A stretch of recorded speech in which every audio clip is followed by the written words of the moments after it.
சூப்பராக ஒரு lemon tea ஒன்று போட்டு குடிக்கலாங்க. வாங்க. இதுக்கு தேவை வந்து 1 டம்ளர் தண்ணி எடுத்து கொதிக்க வச்சுருக்கேங்க. இது நல்லா தண்ணி கொதிக்கணும்.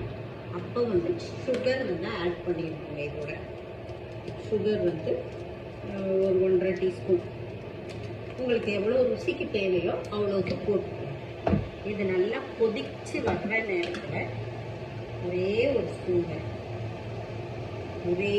ஸ்பூன் டீ தூள், அதுக்கு மேலே ஜாஸ்தி போடக்கூடாது.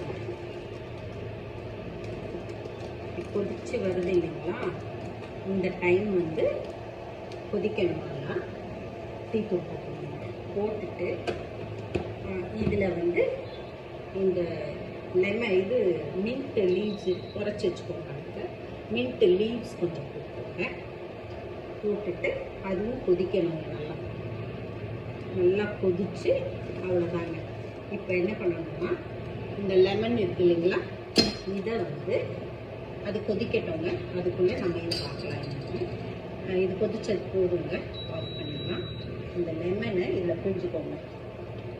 இந்த அளவு இந்த கப்புக்கு உண்டான டீக்கு வந்து இவ்வளோ லெமன் இருந்தால் போதுங்க.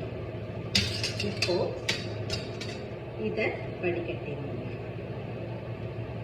வடிகட்டி குடிச்சா சூப்பர் லெமன் டீ ரெடிங்க. 150 ml தாங்க போட்டிருக்கேன். அதுக்கு உண்டானது அரை மூடி தான். இது நீங்கள் ட்ரை பண்ணி பாருங்கள், சூப்பராக இருக்குங்க. One of the best combination. அந்த மின்ட்டும் அந்த லெமனும் சேர்ந்து செம்ம டேஸ்ட்டுங்க. ட்ரை பண்ணி பாருங்கள். எப்படி இருக்குன்னு கமெண்ட் சொல்லுங்கள்.